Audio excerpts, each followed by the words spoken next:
Good afternoon, everybody. Thanks so much for popping on. Hopefully you'll learn a little something about durable medical equipment and what we're able to do here at Senior Care Volunteer Network in assisting people out there who need some of these items as they age in place and literally stumble on things we all do in life that occasionally needs this kind of assistance. So I'm going to start off. I'm on two screens here. So if I look away, I'm not losing my attention, I promise. So who we are as SCVN, we're a nonprofit organization. We do serve the McHenry County area and the surrounding areas. A lot of people come from surrounding areas like Lake County, Kane County, Wisconsin, to utilize the lending closet services. So anybody who comes in, we're more than happy to help in any way we can. The services are free. We do not bill insurance. We don't bill Medicaid or Medicare. So everything is free to the user or their families. And then our location is actually in Crystal Lake. I put a little picture of our office because we also share space with the Crystal Lake Food Pantry. And sometimes people get a little bit confused when they pull up to the building. So we're on the south end of the building, and that's our awning over our door. So you can find it easily if you need to come out. Some of the things we do, the lending closet, of course, is why I'm here today to talk to all of you about that particular program. But we do also offer in the McHenry County area transportation to medical appointments or recreational activities. We have volunteers that do friendly phone calls and visits. We deliver groceries, pretty much anything someone might need as they're aging in place at home. We would be able to have a volunteer tend to that request, for the exception of the things that are mainly something that a volunteer wouldn't likely do, like personal care, showering, bathing. They're volunteers, so they don't issue medication.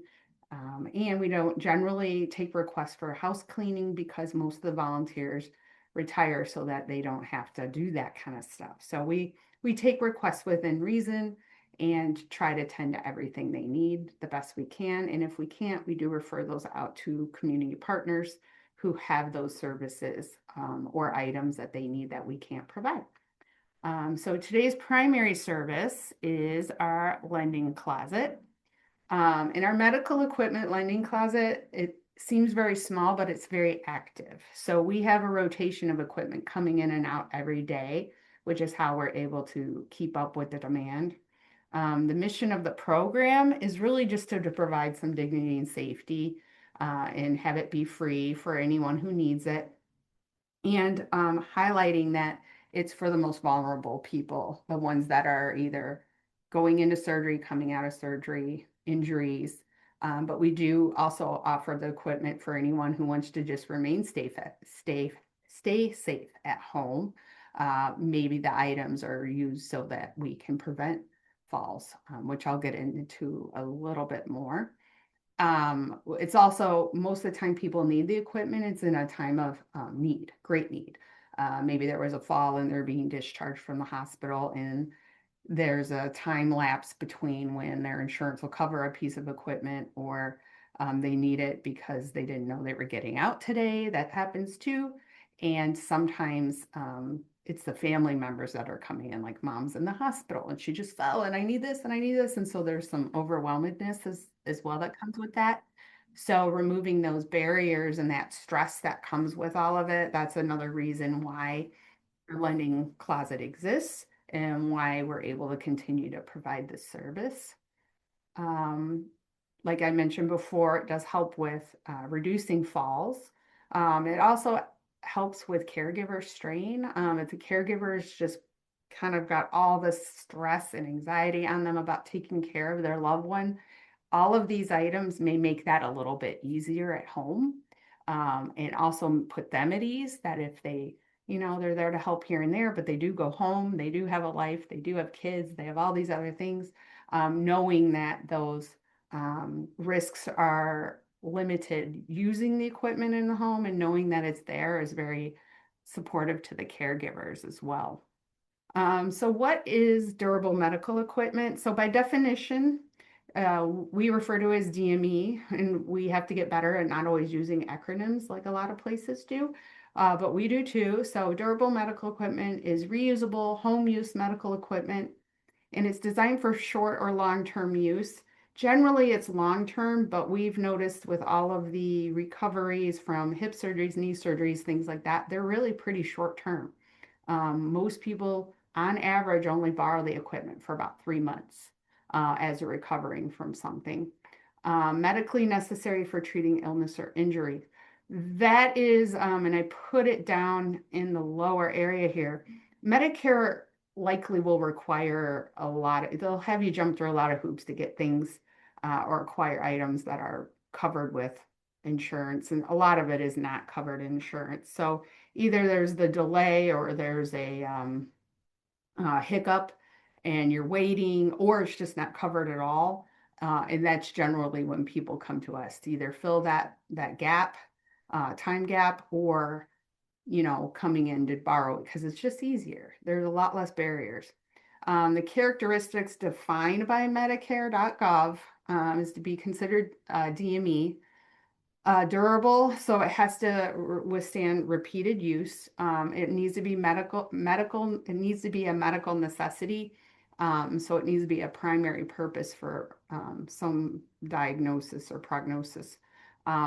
Specific use is generally not useful to the person in the absence of an illness or injury. So that's where the lending closet comes into play a lot too, is you may not have a prescription, or the doctor isn't going to help you jump through all those hoops for something you may need very short term. So, that's kind of a disqualifier, if you will. Home use is appropriate for use in the home. So obviously it's not going to be something that you would be using in a facility because they provide those for you. And it's expected to last about 3 years. The life expectancy that we put on items here in the closet is 2 years.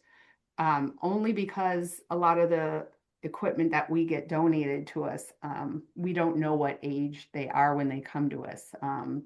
And I'll get into that a little bit more too. So our lending closet, what it is and who it serves, obviously I mentioned it's a no-cost program, short or long-term loans. Most people are discharged from the hospital recovering from surgery when they come in, or they're facing some sort of mobility challenge. Sometimes they're just in physical therapy and they need the items because the physical therapist is telling them they need it. So they'll come and borrow it then. And it's not just the individuals who benefit from the loan. Like I mentioned, it's caregivers, and it's really a lot more people. There's a ripple effect. Employers could benefit from us loaning individuals equipment so that they could continue to work. It eliminates those fall risks. So we've had employers actually comment to us and support us that the equipment lending closet has been very beneficial to their employees as well. And it removes a financial barrier. It does promote independence. It's nice to not have to rely on other people to lean on them or bear weight on them when you can't walk. It's better to use a mobility aid. It provides dignity and a safe recovery at home. So a couple of reasons why medical equipment access matters. I mentioned the insurance gaps. I'm finding that that's a really big, a big challenge for people. So the lending closet really does help with those unexpected needs. There's those risks and delays in access. Again, the delays are the gap, seemingly. The approval, deliveries, sometimes these things come to the house and they're not even put together. So how would you expect someone who is already dealing with some sort of, mobility challenge or dexterity issues, or how are they going to put these things together? So then now you're relying on someone to come and do that. All of our things are already assembled. It's just a matter of maybe some home installation, but most of the items borrowed here from our closet are ready to go. The challenges that the patients and the caregivers have navigating, of course, medical supply systems. It's confusing. Often we'll get people come in and ask for stuff, but they're not using the terms that we use, or they're asking for things like, I need this because I do this, or because I need it to help me with this. Generally speaking, and I will refer to this multiple times during this program, you need to speak with your physical therapists or physicians, medical professionals to determine which items are going to best suit you in your home. Sometimes people come and ask for things. It may not really be the thing they need. It may be something someone told them they used, and they're like, oh, you need to go get this because I used it and it was great.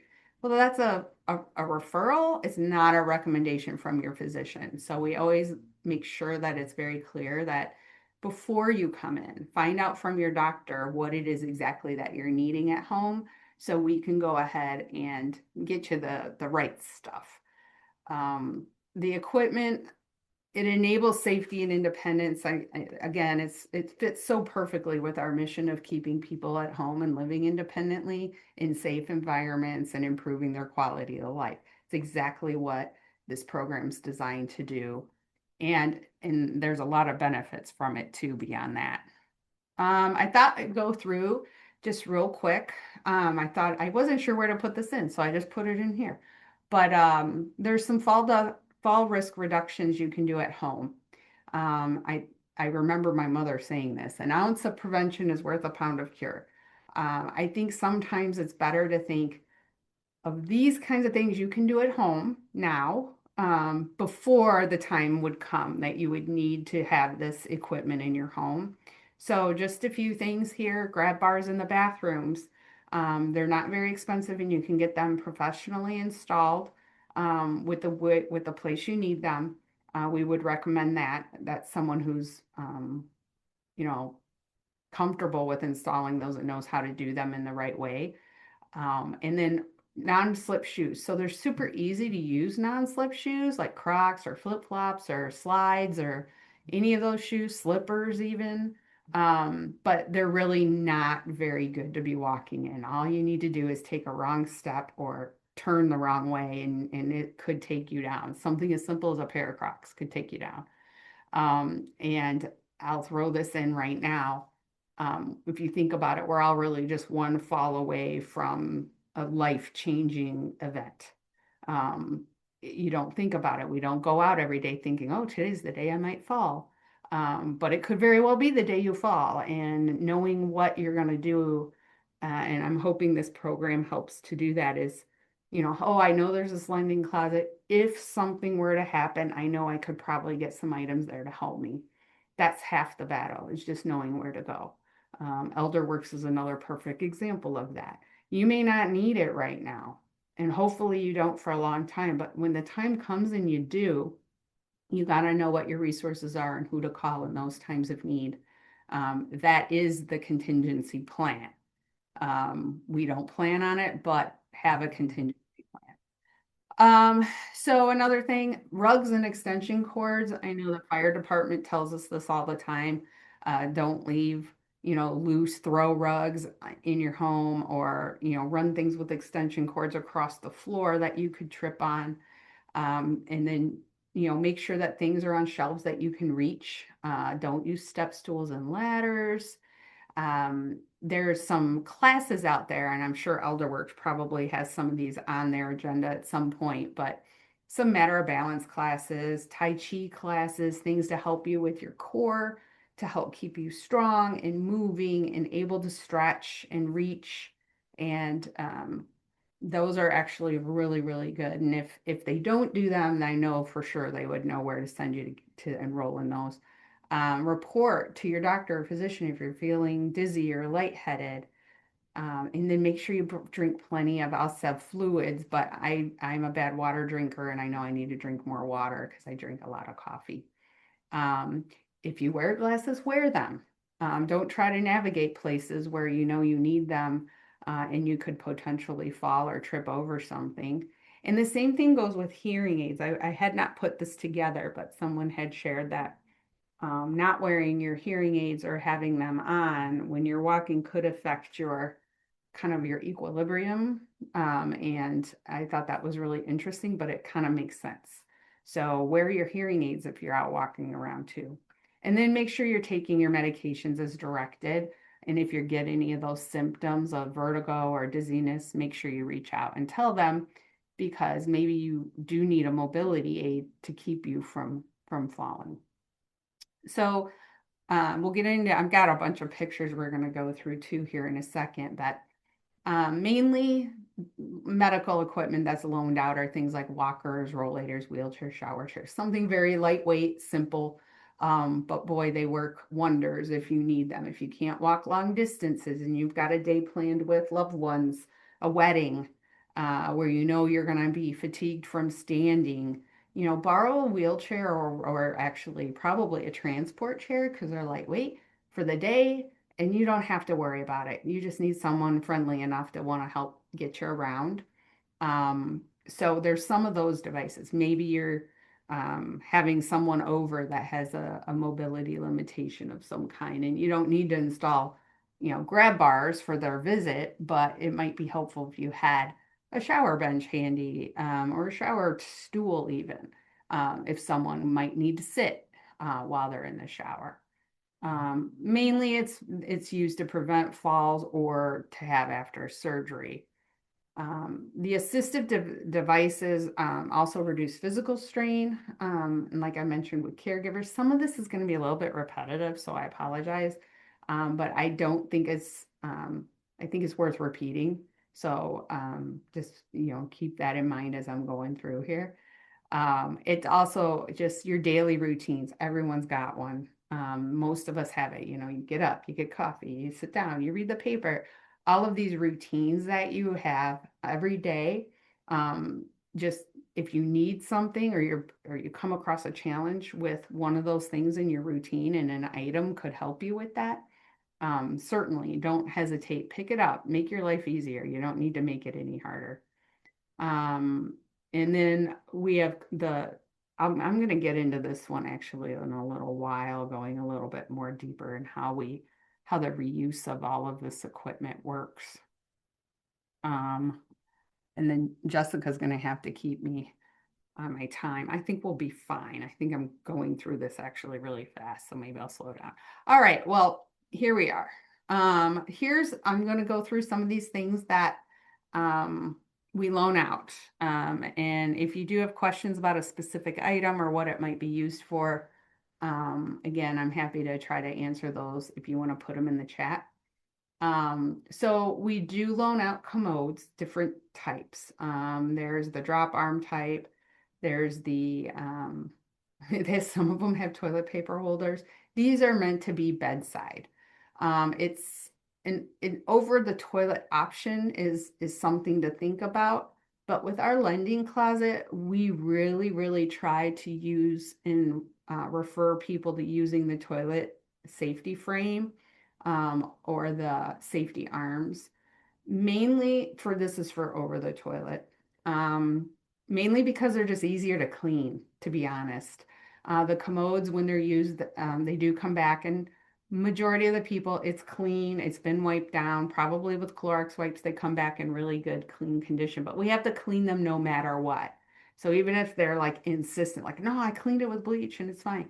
We have a high temp, it's very high temp, like you'd burn yourself for sure. High pressure steaming device that we can sterilize with hospital grade cleaners, all of the items that come back in after a loan. So they're very safe, they're very clean. But we have volunteers here who do all of the cleaning of the items that come back. And on average, it's about 20 to 30 minutes to clean and sterilize a commode, whereas the toilet seat safety rails are about 10 minutes. So if we're looking at it, we want people to have the item they need, of course, but some of the things, they do a similar job, without having to use the wrong thing. So a lot of the doctors, physicians, they'll say, well, you need to get a commode to go over the toilet. That's literally how they say it. It's a little bit easier. It's cumbersome. It doesn't fold up, and it might not fit where your toilet is in your bathroom. They're clunky. They're wider. The toilet seat safety frame. This guy. I don't know if you can see my pointer actually. But these actually bolt onto the back of the toilet. They're very sturdy. They're very reliable. This is something that if you're someone who's just, you're not really in recovery, you just need help getting up and down, that would be something that you definitely want to um, use instead of like long term. You wouldn't want a, sorry, I put that in there and I don't, okay. Um, it's not something you probably would want sitting around the commode all the time. So it's good and it's meant to be, the commode is meant to be bedside. So you're pretty much, you can get up, you can get down. Um, Otherwise, the toilet safety frame is good. Most of the commodes are adjustable. They do go up and down. The higher up anything is, the less sturdy it's going to be. It's just the nature of how everything works. If you have a standard size toilet, you may not need the elevated toilet seats, but a lot of people who come in after post hip surgery who can't quite sit, at a 90-degree angle, the doctors and the PTs will recommend the elevated toilet seat. And we would say, with the elevated toilet seat, you may want to consider the toilet safety frame. So sometimes, most often, those go out as a pair. They do have elevated toilet seats with handles. They do fit into the bowl, and there's an area to tighten, sort of a screw, if you will, to keep it sturdy. I find that those are not as sturdy as the toilet safety frame. They have the rails, but you lean over one way too hard and it's not screwed in quite right. It could be more unstable. Um, the portable safety frame is awesome because it's basically very similar to the toilet seat safety frame, except it's not permanently adhered to the toilet seat frame. Oops. Okay. So some of the other items in the bathroom that would be needed. So there's shower stools, there's shower chairs with a back. There's a tub transfer bench, which is really helpful if you're in a situation where you're not able to step necessarily over the threshold of a bathtub. So you can sit on the one end and then, move your legs into the tub the way you need to and kind of scooch over. And then if you have a shower wand, that is really a great way to be safe in the tub. If you have a walk-in shower, this might not be what you need. You probably just need a stool or a chair. But if you have a tub with a high threshold into the tub, that's definitely what I would probably think you might need. And then they have shower chairs with backs and arms. Now, the other thing too is the bedside commodes actually would have no problem being in a shower. Look, they're bigger, they're clunkier. You'd have to have a big area to put that in. But in a pinch, if like we were out of shower chairs, and they needed hands, like the shower chair with the back and the arms, we might say, you might want to consider at least now until you get what you need, that would be workable. But again, we would also say, but you may want to ask your doctor if that's what you need. Um, and then the tub transfer bench that has a slider on it, the one with the red handle there. It actually adjusts where the seat turns sometimes. It depends on the model. But it has a clip and then you can actually slide over. So that first one, the tub transfer bench, you have to kind of scoot yourself. The tub transfer bench that slides is a little bit less, it's less difficult to maneuver if you're not able to if you don't have upper body to kind of pull yourself over. it's a nice little thing. And we do get those donated pretty frequently. They go out fast, but we do get them in.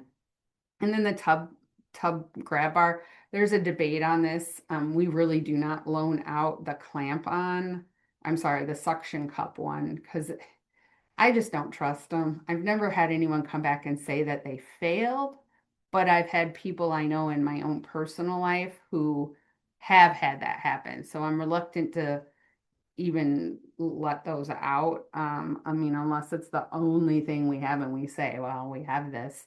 But I don't know if that's even something we'll carry long term. The best route is the tub clamps, because they're very, very sturdy. But if you have a fiberglass tub, it might not be. So again, you have to kind of determine what you need before you come in, because what we don't want to happen is you come in and we're like, well, we have this and you could try this and you could try this.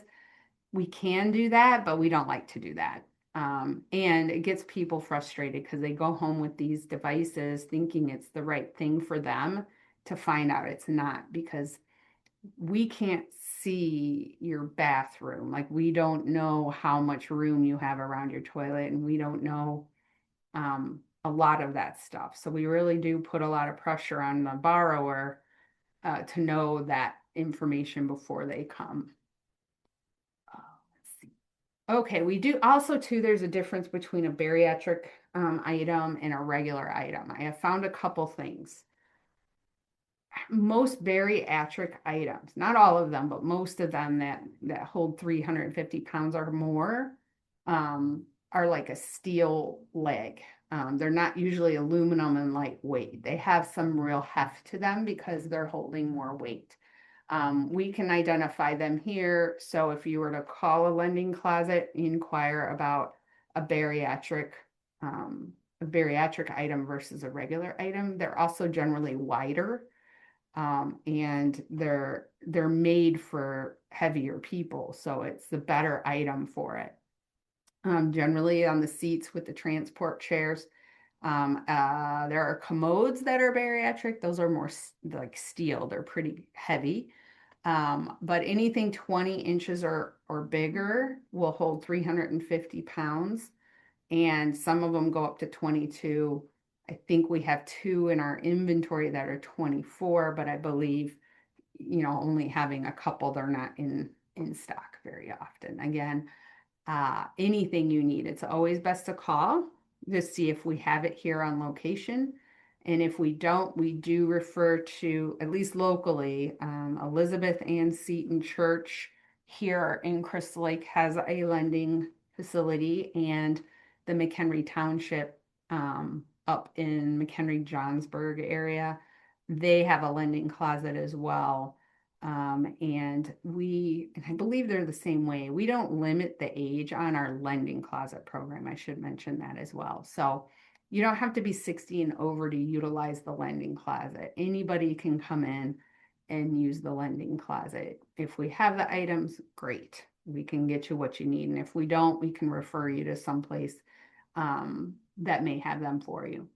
So the difference, we're on the next slide here, the difference between a transport chair and a wheelchair is kind of exactly what it says. A transport chair is very lightweight and it's made to be folded up, put in the car, and go somewhere. Wheelchairs are heavy. One of the things with our transportation program is if someone's wheelchair bound, meaning they have to have it, they would not qualify for our transportation program because the wheelchairs are so heavy.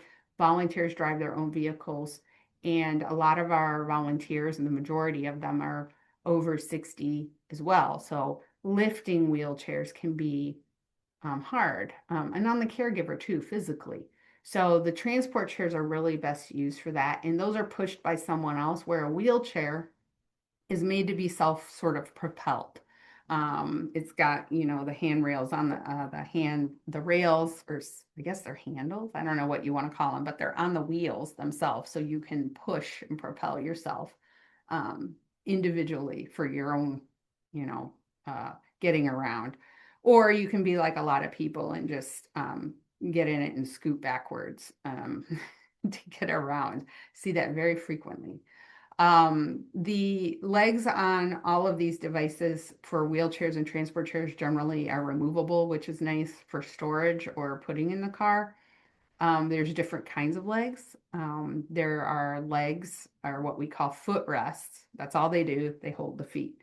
But in the bottom left here on the page is a wheelchair with leg lifts. And those would be needed if you had someone who had to keep their legs straight or at a certain angle. And that's a perfect example, too, of how we would say, you need to make sure you take this chair to your physical therapist so they can put it in the exact configuration you need, because of there's angles and, do you need it up all the way? Do you need it partially down? Do you only need the one? Do you need them both? So there's a lot of different variables. The other thing, and you can't really see it, yeah, you kind of can. Some wheelchairs have armrests that lift up, which make transferring from, one chair to the wheelchair a lot easier. So if you're needing that kind of support, that kind of help, you want to make sure that when you call, you ask, I need arms that'll go up so I can transfer. These are things a lot of the times when people come in crisis, because that's usually what it is, again, didn't plan on this happening. Those are all those little things that are really good for you to know when you're trying to find which type of device to use, because if you have a good idea of how you're going to have to care for a person, it might help, knowing that. So when you call and you need the items, you can request a certain type of item. Rollators, they're basically rolling walkers. The difference is a regular walker, which I kind of put on the next slide, but a rolling walker has brakes, and generally you can set them in a braked position. I should probably mention that too, with the transport chair has brakes, but someone else would be controlling that. And then the wheelchairs have brakes to set you in place as well. The regular old rollator, what everyone sees and what the majority of people have, is the one in the upper right hand side. It generally has a little seat. Again, they have these in bariatric that'll hold a lot more weight if someone's going to be sitting on it a lot. These things are not meant to be like sat on a long time. They're not a chair, it's more of a bench. So you have to think about, it's more of a resting place, than an actual chair. If you're rolling along and you need to sit for a minute, that's what it's made for. If someone's needing to sit, to sit more than they're standing, the transport chair is likely what they need. And sometimes people, they struggle transitioning from a regular aluminum walker, which I'll get to on the next page, to this device. But once they do it, they're like, wow, why didn't I do this sooner? Same mentality.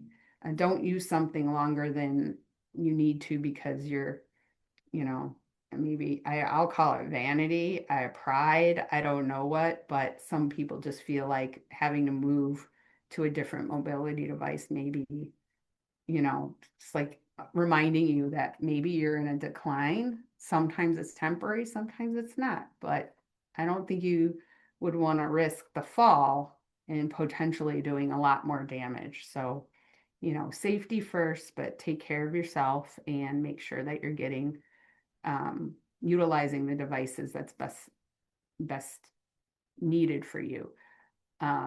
We do have people that are probably going to lie to their doctor and say, no, I'm fine. I just need a little something to help me, get to the car and back. Great.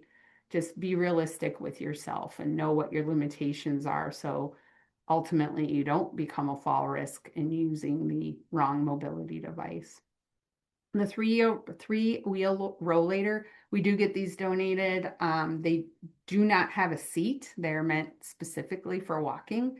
A lot of them have these baskets, which are pretty cool, and these little bags, but they do not have a folding seat. And these are just some things we put in here because we get them donated and it's worthy of mention. And then there's this Euro style rollator. We're getting more and more of these donated. They're lightweight, they're very sturdy. They have a little bit more comfortable back on them. They have very large wheels, so they can go over different terrain a little bit easier than the ones with the smaller wheels. And, they come in and they go out like right away.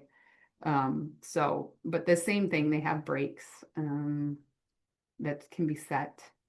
I'm trying to think what else. Sometimes the chairs move back and forth, sometimes they don't. And then we have the regular old walkers that everybody knows about and sees. They're aluminum. They're very lightweight. They generally fold. The legs will fold so it stays flat.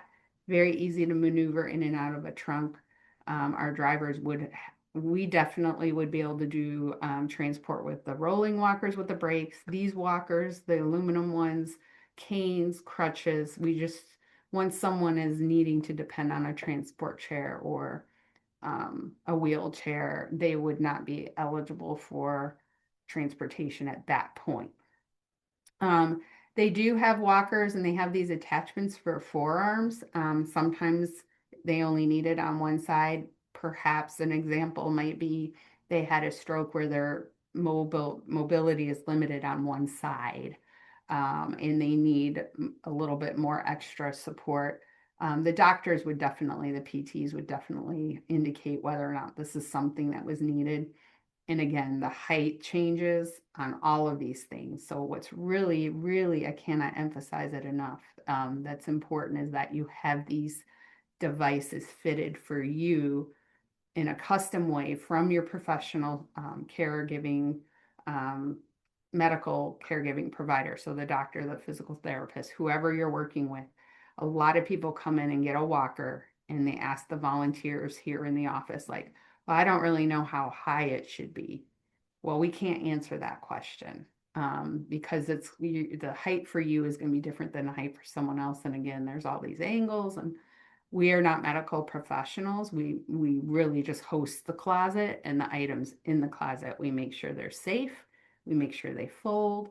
We make sure that the parts are clean and that they're in really good shape. That's about the extent of what we're able to do. We show people how to fold them and put the legs on and off a wheelchair. We leave it to the borrower to understand what needs to be done for them in a custom way. We also have these knee walker scooters. You're seeing more and more and more of these, and crutches are being used less and less. I know why, because I've used one and they're really great. Very easy for people to get around. They are a little bit cumbersome and heavy. You almost do need someone maybe to help you with it, but it would keep you from being holed up at home. And now with the weather getting better, it is a great option for people other than crutches.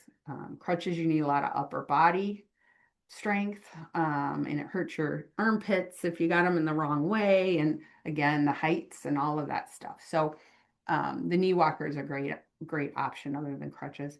We also have these walker trays, which are really cool. I don't think people even know they exist most of the time, but we do get these in and they fit right over your walker, and it's meant to be there. So if you had to sit down in a chair, you could put something, if you wanted to eat on it. It reminds me of the old TV trays from back in the day, that, we all lined up in front of the TV with our foldable TV trays, same concept.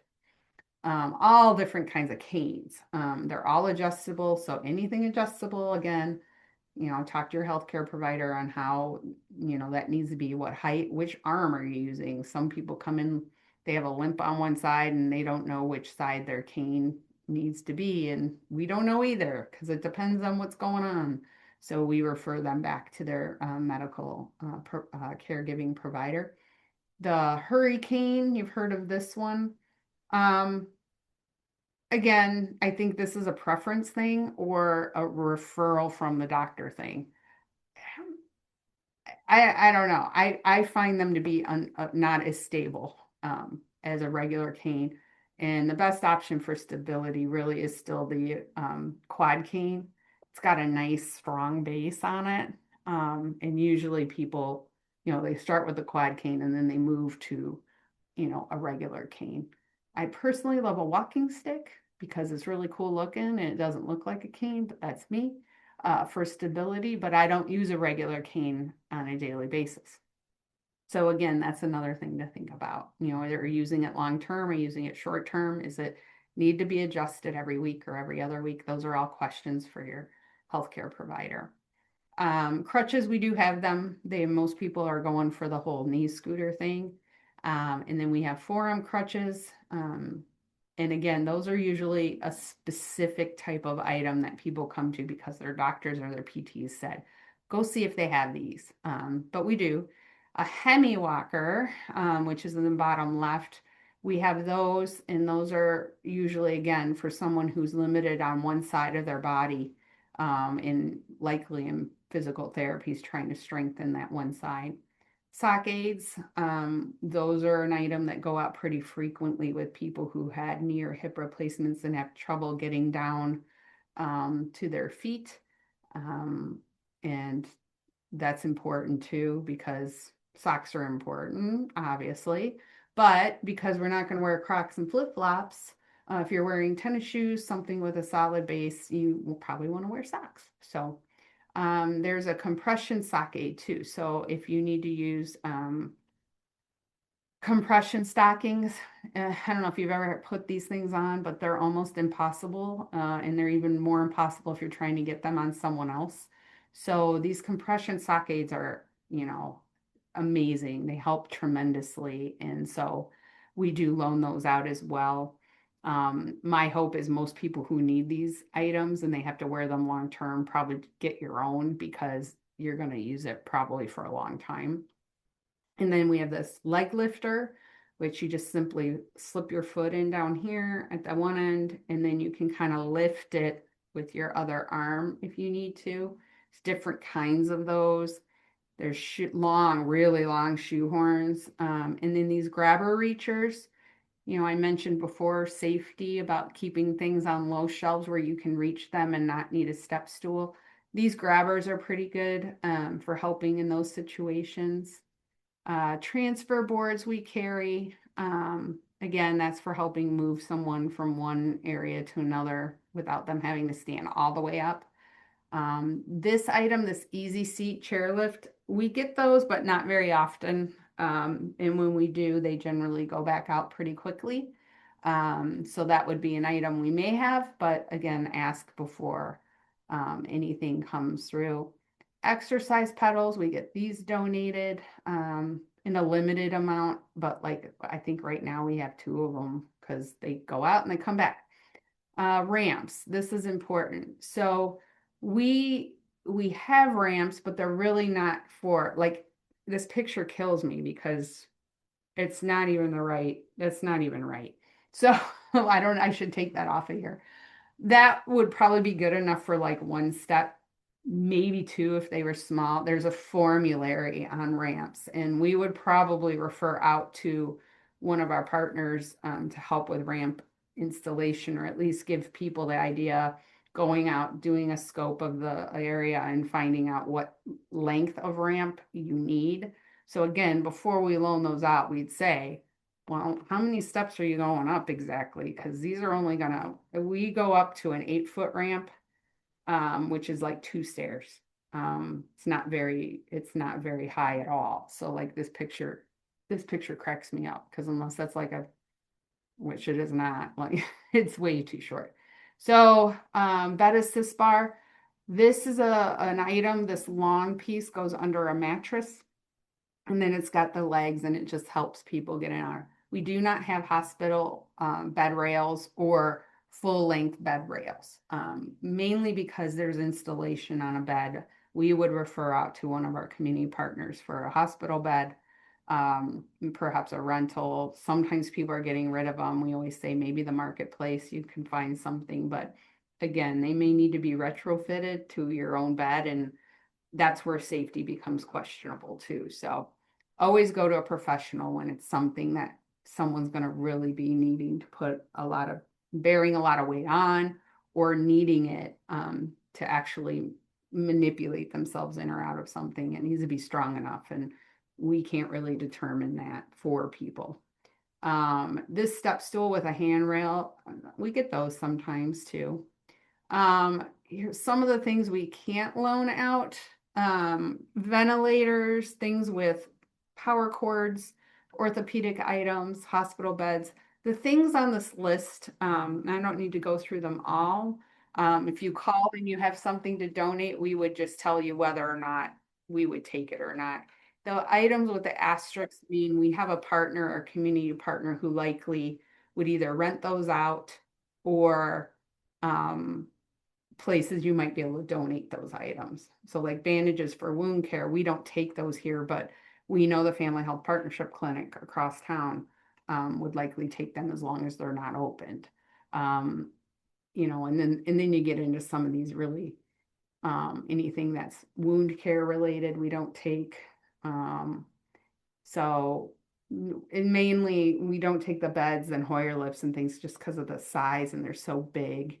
And most people who need a hospital bed are going to struggle to get it into their home or pick it up. So likely it's going to be a rental situation where someone can deliver and pick it up later. Um, let's see how the process works. It's pretty easy. We have a form on our website people could go download and fill out. It's just basically an assessment. If we find out a lot of people come in through the door and they need, they're coming in saying, oh, the hospital's sending me home, I need a bedside commode. Likely they're going to have a whole lot of other things on their plate, which they just haven't even thought of yet. So again, we rely on community partners like Elderwerks and many, many, many others to help us find the care and support these people need in their biggest time of need.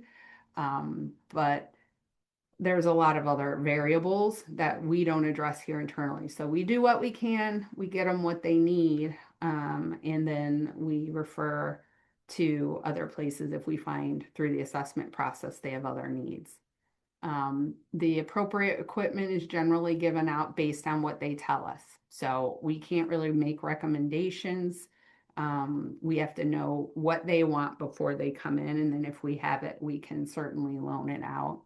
And then any new items that are donated or any returned items are all processed, cleaned, and ready to go back out for loan after that process is done.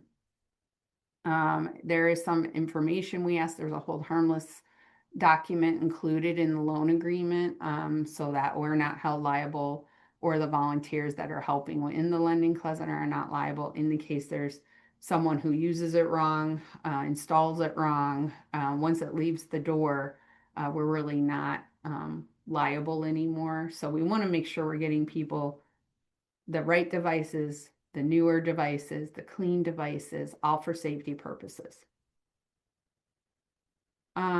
So when someone's got the equipment they need, it's going to reduce their fall risks. It's going to help with transferring and bathing. In the shower, things get hot and steamy, and people get lightheaded. I get lightheaded in the shower, and there's times I have an actual bench built into my shower, and I've had to use it. I've been in that situation. So if you're someone who's easily affected with that kind of environment, the heat might make you tired or sleepy or dizzy. Get the chair. Just put it in the shower. You borrow it, use it for a while, see if it helps. And then if you really need one long term, you can either get one long term or if you have to use this item long term, that's okay too. We don't pay for any of the equipment. It's all 100% donated. So if someone needs it long term, they need it long term. That's our philosophy. It also would reduce caregiver stress, physical burdens. I mentioned like how hard it is to haul a wheelchair around. It's heavy work. So if they're doing all of that in the house too, if we can give you items that'll help with that, we're going to certainly try to do that or help you find them. And then the timely equipment, even if it's short term while you're in a funding gap, or an insurance gap, that'll help. Since we are, senior care volunteer network, the volunteer roles and what we do are critical to the program. If we don't have the volunteers to help us manage the program, we wouldn't have a program. So I have to give a shout out to all of them for ensuring that we're able to continue to keep this program going. The the front desk volunteers that work with the families and the individuals who are borrowing this equipment are amazing. And part of the experience of coming to the lending closet is knowing that when they leave, they have a support system in place that's going to help them either connect them to other services or that we were able to meet their needs in their greatest time of need. And it goes a long way. And we're just so, I'm going to say, privileged to be able to help these families when they need it the most and be able to get them what they need. Sometimes they leave the hospital thinking it's a short-term thing. And unfortunately, there are a lot of times it becomes a long-term thing. And that's when we really, really rely on our other community partners to kind of create this little hug, if you will, and making sure that the families are getting everything they need. I mean, it could be anything as simple as, I need a longer ramp all the way to, we're going to need a handicapped accessible vehicle because this is not going to be something that's going to go away and I have no way to get them around. So there's many, many partnerships we can tap into. I think I kind of went through this, but we handle everything in a way that I tell people when we're training volunteers, I'm like, nothing goes out the door that you wouldn't loan to your mother or your father or someone you love. It has to be in really, really good condition. It has to be sterile. It's got to be clean. And in the same respect, when things come back, we ask that it come back in a condition that they would have loaned it to their mother. It doesn't always, and that's fine. It might have reached its useful life and we responsibly recycle it. Or they just were very well loved. And sometimes family members will return items for other people and they may not know, the rules. So we'll go through all of that return process with them on the phone or when they come in and make it all right. We do use an inventory tracking and management system so we know where items are. If someone borrows a piece of equipment and they initially indicate that it's a short-term loan, we may call after 6 months and say, how are you doing? Is it taking longer? Do you need it out? And they'll say yes, and that's okay. Let's see. I know I'm coming up on an hour already. I want to answer questions. So I'm going to kind of cruise through some of these last ones. As everyone knows, the aging population is growing. So the lending closet is increasingly becoming a very well utilized program. Last year alone, we lent over 1,500 pieces of equipment to about 1,300 different individuals or family members. So program's growing. To keep it free obviously is our main goal, and continuing to grow partnerships so we can help people sort of in this continuum of care as they need it. We take medical equipment. This is the call to action. So anyone who wants to help us with this program could definitely donate new or like new medical equipment to our closet.